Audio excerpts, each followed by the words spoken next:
ကင်မရာနဲ့ဓာတ်ပုံတွေဗီဒီယိုတွေရိုက်ပြီးလို့ရှိရင် TikTok တစ်စိတ်မပါအောင်ပြန်ပြီးတော့စိတ်ယူတဲ့နီးလေးကိုယွန်းလေးလာရောက်မြောက်ပေးမှဖြစ်တယ်ရှင်။သွားမကြည့်သေးခင်မှာယွန်းလေးကို follow လေးလုပ်ပေးထားမယ်ရှင်။ဘယ်လိုမျိုးပြန်ပြီးတော့ယူရမလဲဆိုတာအသေးစိတ်ယွန်းလေးနဲ့တူတူတွားကြည့်ကြမယ်ရှင်။ကိုယ့်ရဲ့ TikTok ကောက်တဲ့ရောက်လာပြီဆိုရင်အောက်နာကအပေါင်းလေးကိုနှိပ်လိုက်မယ်။ဒီမှာရောက်လာပြီဆိုရင်တော့ဒီကင်မရာနဲ့ဓာတ်ပုံတစ်ပုံရိုက်လိုက်မယ်ပေါ့နော်။ဒီဓာတ်ပုံလေးကိုပြန်စီကျင်နေဆိုရင်ဒီမှာအများလေးကိုနှိပ်လိုက်မယ်။ဒီစိတ်ခလုတ်ကလေးကိုနှိပ်လိုက်မယ်။ဒီမှာဆိုလို့ရှိရင်တစ်ခါတည်းတင်မယ်ဆိုရင်သူကဒီ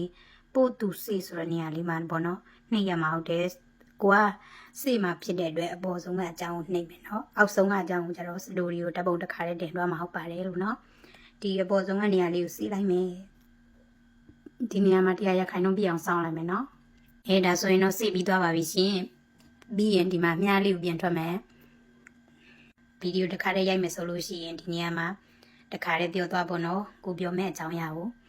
ကိုပြောမဲ့အကြောင်းအရာပြောပြီးွားလို့ရှိရင်ဗီဒီယိုတခါတည်းမတင်သေးဘူးဆိုရင်ပေါ့နော်ပြန်ပြီးတော့စေးလို့ရတဲ့နည်းကိုပြမှာဟုတ်ပါတယ်ယွန်းလေးကပြဖြစ်တဲ့အတွက်ရက်လိုက်မယ်ပေါ့နော်မှန်ချီလေးကိုနှိပ်လိုက်မယ်ခုလိုမျိုးပြီးွားဒီဗီဒီယိုလေးကိုစေးကျင်နေဆိုရင်ဒီမှာခုနမြားလေးကိုပဲနှိပ်ပြီးပြီဆိုရင်ဒီမှာစေးခလုတ်ကလေးကိုဒီမှာပဲနှိပ်မယ်နော်ခုနအတိုင်းပဲကိုကစေးမှာဖြစ်တဲ့အတွက်အပေါ်ဆုံးကအကြောင်းလေးကိုနှိပ်လိုက်မယ်ဒီအဝိုင်းလေးကိုတရားရခိုင်နှုန်းပြအောင်ပြန်ပြီးတော့စောင်းလိုက်ပါမယ်ရှင်ဒါဆိုရင်တော့စေပြီးသွားပါပြီ gallery လေးကိုရောက်သွားပြီပေါ့နော် TikTok ဒီပညာပိုင်းကိုကျွန်တော်ကြည့်ရင်တက်မြပြီးတော့ပေါ့နော် TikTok ကနေမှန်တကယ်ဝင်ဝင်ရှာနေဆိုလို့ရှိရင်ယူလေးရဲ့ချက်ပေါက်မှာအသေးစိတ်လာရောက်မြင်လို့ရပါတယ်ရှင်